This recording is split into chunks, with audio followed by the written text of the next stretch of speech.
சுயமரியாதை இயக்கத்தை தோற்றுவித்தது ஏன்? எழுதியவர் தந்தை பெரியார்.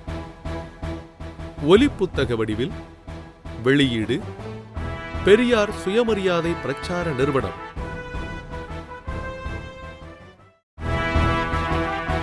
சுயமரியாதை இயக்கத்தை தோற்றுவித்தது ஏன்? தந்தை பெரியார். சுயமரியாதை இயக்கம் என்பதாக ஓர் இயக்கம் 1925 என்னால் துவக்கப்பட்டது யாவரும் அறிந்ததேயாகும். அதைப் பற்றி தெரிந்து கொள்ள வேண்டியவர்களுக்கு அதன் கொள்கை என்ன, அது ஏன் துவக்கப்பட்டது என்கிற விஷயம் முதலில் எடுத்துக் கூற வேண்டியது அவசியமல்லவா? அதற்கு முன் என்னைப் பற்றியும் சில வார்த்தைகள் சொன்னால்தான் என்னை பொறுத்தவரை நான் செய்தது சரியா தப்பா என்பது விளங்கும். எனக்கு சிறுவயது முதற்கொண்டே ஜாதியோ மதமோ கிடையாது. அதாவது நான் அனுசரிப்பது கிடையாது. ஆனால் நிர்பந்தமுள்ள இடத்தில் போலியாக காட்டிக் கொண்டிருந்திருப்பேன்.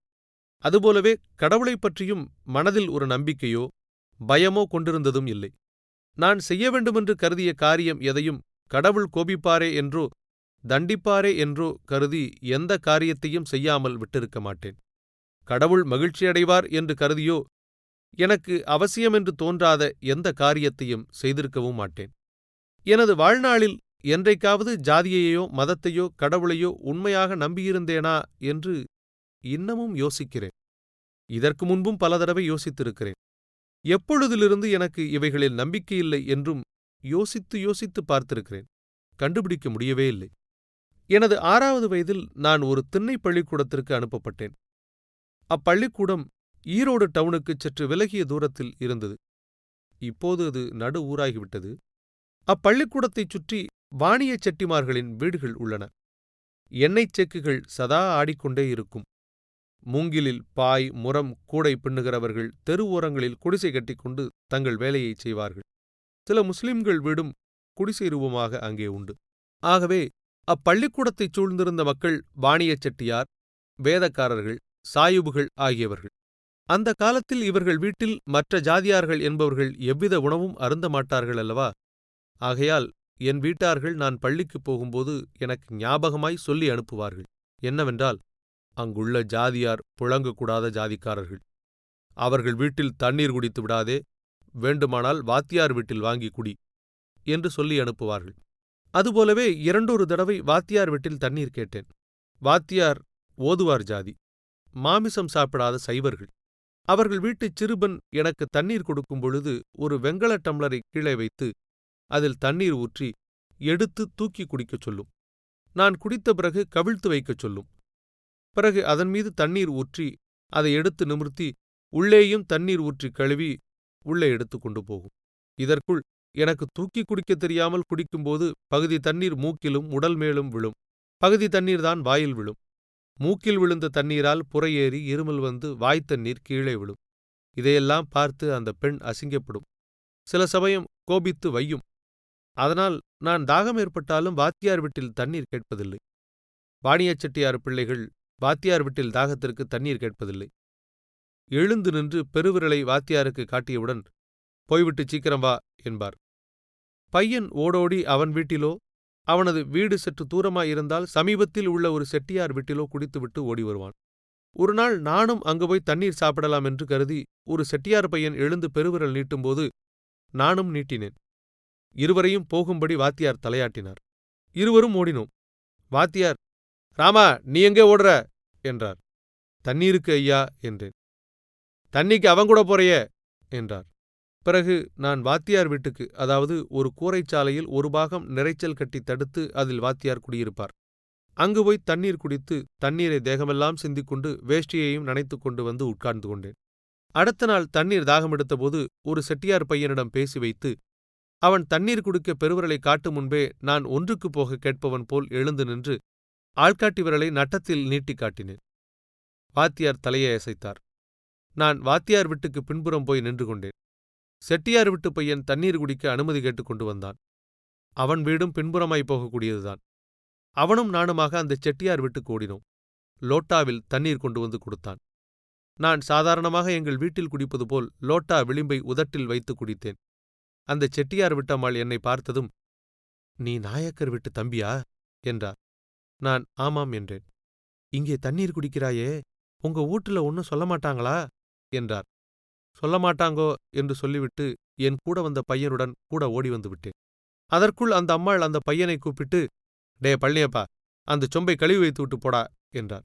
அதே மாதிரி அந்த பையன் லோட்டாவை கழுவி வைத்துவிட்டு வீதி வழியாக முன்புறம் பள்ளிக்கூடத்திற்கு வந்தான். நான் போன வழியிலேயே பின்புறமாக பள்ளிக்கூடத்திற்கு வந்தேன். பிறகு இப்படியே இதே மாதிரியாக மற்றொரு சமயம் வேதக்காரன் வீட்டில் தண்ணீர் சாப்பிட்டேன். இது மெல்ல மெல்ல அவர்கள் வீட்டு பலகாரங்களும், பிறகு அவர்கள் வீட்டில் விசேஷ காலங்களில் செய்யப்படும் காய்கறி பதார்த்தங்களும் கூட சாப்பிடும்படியாகச் செய்துவிட்டது. எங்கள் வீட்டுக்கு இந்த செய்தி எட்டியது. எங்கள் வீடோ நல்ல பணம் வருவாய் ஏற்பட்டு பணம் பெருகி அப்பொழுதுதான் பார்ப்பனர்களைப் போல் ஆச்சார அனுஷ்டானமாய் நடக்க ஆரம்பித்தது. எந்நேரம் பார்த்தாலும் ஆச்சாரம் அனுஷ்டானம் என்கின்ற வார்த்தைகள்தான் உச்சரிக்கப்படும்.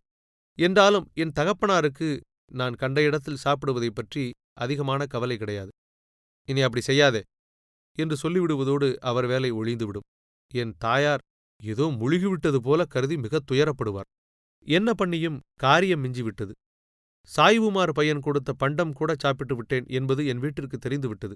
இதற்குள் என் பள்ளி படிப்பு எனது 10வது வயதிற்குள்ளாகவே முடிந்துவிட்டது.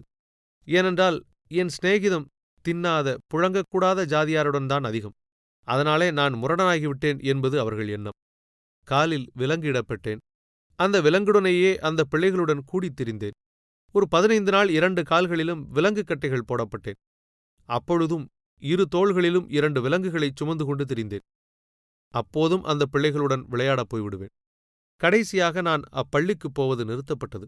சர்க்கார் பள்ளிக்கூடத்திற்கு அனுப்பப்பட்டேன். அதாவது முனிசிபல் பிரைமரி பள்ளிக்கூடத்திற்கு. அதுவும் 2 வருடத்திலேயே 10-12 வயதிலேயே நிறுத்தப்பட்டு எங்கள் கடையிலேயே வியாபாரத்தில் போடப்பட்டு விட்டேன். அதில் எனக்குள்ள வேலை மூட்டைகளுக்கு விலாசம் போடுவது, சரக்குகள் ஏலங்கூறுவது, ஒழிந்த நேரங்களில் என் சொந்த வேலையாக புராணங்களைப் பற்றி விவகாரம் செய்வது. இந்த வேலை எப்படி ஏற்பட்டதென்றால், எங்கள் வீட்டில் சந்நியாசிகளுக்கும் பாகவதர்களுக்கும் சமய பிச்சைக்காரர்களுக்கும் பார்ப்பனர்களுக்கும் வித்வான்களுக்கும் ரொம்பவும் செல்வாக்கு இருந்ததனாலும் அவர்களைக் கண்டு எனக்கு பிடிக்காததாலும் அவர்கள் சொல்லுவதை பரிகாசம் செய்ய ஆரம்பித்து, விதண்டாவாத கேள்விகள் கேட்க ஆரம்பித்து, மறுத்துச் சொல்ல ஆரம்பித்து, மெல்ல மெல்ல அதுவே ஒழிந்த நேர வேலையாகவும் அதுவே இளைப்பாறுவதற்கு ஒரு துணைக் கருவியாகவும் எனக்கு உண்மையிலேயே உற்சாகமுள்ள வேலையாகவும் நேர்ந்துவிட்டது.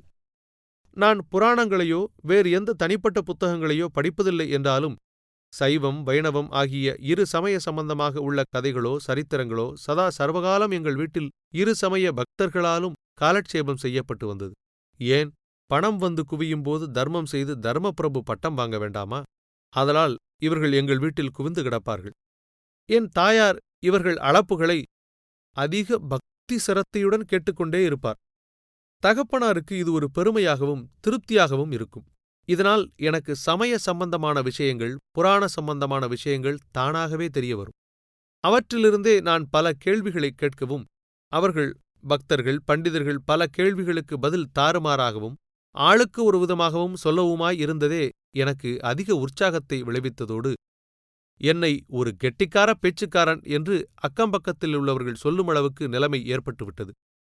என் தகப்பனார் நான் இப்படி விதண்டாவாதமான கேள்வி கேட்பதில் கோபம் வந்தாலும் உள்ளுக்குள் தனது மகன் இப்படி புத்தியாய் பேசுகிறானே என்கிற மகிழ்ச்சி உண்டு. இந்தச் சம்பவங்கள்தான் எனக்கு மேலும் மேலும் ஜாதி மதத்திலும் கடவுள் சாஸ்திரங்கள் ஆகியவைகளிடத்திலும் நம்பிக்கையில்லாமல் போகும்படி செய்திருக்கலாம் என்று நினைக்கிறேன். ஆனால் சுற்றுச்சார்புதான் ஒரு மனிதனின் வாழ்க்கை, லட்சியம், கொள்கை ஆகியவைகளுக்கு காரணம் என்று சொல்லப்படுகிறது. அனுபவத்தில் பெரிதும் அப்படித்தான் இருந்தும் வருகிறது. ஆனால் என்னை பொறுத்தவரை ஒரு துறையிலாவது சுற்றுச்சார்பு என்னை அடிமைப்படுத்தியதாகச் சொல்வதற்கு இடமே கிடைக்கவில்லை. நான் ஒவ்வொரு சந்தர்ப்பத்திலும் ஒவ்வொரு தன்மையிலும் என்னைச் சுற்றியிருந்த சுற்றுச்சார்பு சகவாசம் ஆகியவைகளுக்கு மாறாகவே இருந்து வந்திருக்கிறேன். உதாரணமாக, எனது நல்ல வாலிப பருவத்தில் 20 முதல் 32 வயது வரையில் சகபாடிகள் ஏறக்குறைய அந்தரங்க சகபாடிகள் எல்லோரும் மது அருந்துபவர்கள். அது மாத்திரமா, என்னிடத்தில் அதிக அன்பு உள்ள சர்க்கார் அதிகாரிகள், ஜமீன் மிராசுதார்கள் ஆகியவர்களும் மது அருந்துபவர்கள்.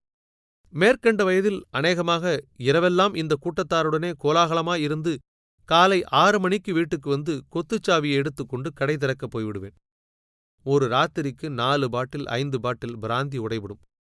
எனக்கு மாதத்தில் இந்த செலவு சுமார் 40-50 ரூபாய் ஆகும். நானே என் கையால் உடைத்து டம்ளரில் ஊற்றி சோடா கலந்து கொடுப்பேன். சிலர் குடித்துவிட்டு போதையில் என் மீது துப்புவார்கள். ஒரு காலத்தில் டெபுட்டி கலெக்டரும் சால்ட் அசிஸ்டன்ட் கமிஷனரும் நான் ஊற்றிக் கொடுத்ததையே சாப்பிட்டுவிட்டு என்னை பிடித்து கீழே தள்ளி என் வாயில் பலவந்தமாக ஊற்றினார்கள்.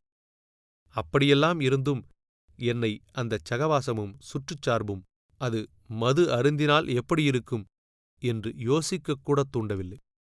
என் மனைவியாருக்கு என் மீது அடிக்கடி சந்தேகம் தோன்றும். இம்மாதிரி கூட்டத்தில் இருந்து வீட்டுக்குப் போனவுடன் என் வாயை ஊதிக் காட்டச் சொல்லுவார்கள். நான் கிராக்கி செய்வேன். கட்டாயத்தில் வாயை மோந்து பார்த்து திருப்தியடைவார்கள். இதை எதற்காக குறிப்பிடுகிறேன் என்றால், சுற்றுச்சார்பு எதுவும் என்னை வசப்படுத்திக் கொள்ளவில்லை என்பதற்காகவே ஆகும். இனியும் அம்மாதிரியான சம்பவங்களே அதிகப்படியாய் காணப்படுகின்றன. அது என்ன காரணம் என்பது எனக்கு விளங்கவில்லை. இது இப்படி இருக்க, நான் இந்த கூட்டத்தில் இப்படிப்பட்ட கேளிக்கையில் இருந்து கொண்டே எனது வர்த்தகத் தொழிலில் நான் ஓரளவுக்கு வெற்றி பெற்றேன். எனது தகப்பனார் நம்பிக்கைக்கு பாத்திரமானேன். என் தகப்பனார் இருக்கும்போதே எங்கள் வியாபாரத்திற்கு தன் பெயரை எடுத்துவிட்டு என் பெயர் கொடுக்கப்பட்டுவிட்டது. ஊர் பெருமை விஷயங்களிலும் என் தகப்பனார் ஒவ்வொன்றிலும் இருந்து விலகிக் கொண்டு என்னையே தள்ளிவிட்டார். எங்கள் ஊர் பொதுக்கோவில்கள், சர்க்கார், தேவஸ்தான சம்பந்தமான காரியங்கள் பெரிதும் எங்கள் வீட்டுச் சொந்த காரியம் போலவே நடைபெறும். ஆதலால் அவற்றுக்கு என்னையே முதன்மையாக்கிவிட்டார்கள். ஒரு சமயம் இதனால் எனக்கு கடவுள் பக்தி ஏற்படலாம் என்கின்ற எண்ணத்தினாலோ என்னவோ தேவஸ்தான கமிட்டி காரியதரிசியாகவும் தலைவனாகவும் ஆக்கப்பட்டு விட்டேன். இப்படியெல்லாம் இருந்து ஏற்றுக்கொண்டு காரியத்தை சரியாய் உண்மையாய் செய்வதென்பதல்லாமல் அநேக காரியங்களில் எனக்கு பிடிவாதமான நம்பிக்கை என்பதே ஏற்பட்டது கிடையாது. எப்படிப்பட்ட நம்பிக்கையில்லாத காரியத்தை ஏற்றுக்கொண்டாலும் நாணயமாகவும் அதிக கவனமாகவும் கவலையாகவுமே செய்து வருவேன். நிற்க ஜாதி மத கொடுமை ஒழிக்கப்பட வேண்டும் என்பதிலும் கடவுள் என்ற மூடநம்பிக்கை ஒழிக்கப்பட வேண்டும் என்பதிலும் மாத்திரம் எனக்கு உண்மையான கவலையும் உணர்ச்சியுள்ள சிரத்தையும் உண்டு. அதுவும் நான் தான் செய்ய வேண்டுமென்றோ அதற்காகத்தான் இருக்கிறேன் என்றோ கருதுவது இல்லை. என்ன காரணத்தாலோ நாம் சௌக்கியமாய் உயிர் வாழுகின்றோம். எப்படியோ உயிர் வாழ்வுக்கு மற்ற எவருடைய தயவையும் எதிர்பார்க்க வேண்டிய அவசியமில்லாத நிலையில் இருந்து வருகின்றோம். மனிதனுக்கு இந்த 2 காரியம்தான் மேலான சம்பத்து ஆகும்.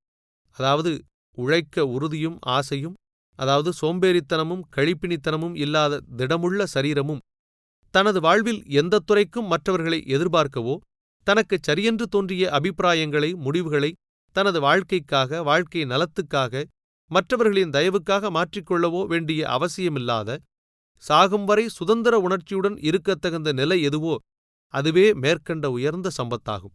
அப்படிப்பட்ட நிலையில் நான் இருப்பதால், இருக்கிறதாக நான் நினைத்துக் கொண்டிருப்பதால், அந்த நிலையை பாழாக்குவதற்கு இஷ்டமில்லாமல் பயனுள்ள வேலை என்று எதை கருதுகின்றேனோ அதைச் செய்கிறேன் என்பதல்லாமல் வேறு எவ்வித பிடிவாதமும் எனக்கு கிடையாது. நாளை நான் சாகும்போது எனக்கு உணர்வு இருந்தால் நிம்மதியாகத்தான் சாவேனே ஒழிய ஒரு குறையும் இருப்பதாக நான் கருத மாட்டேன்.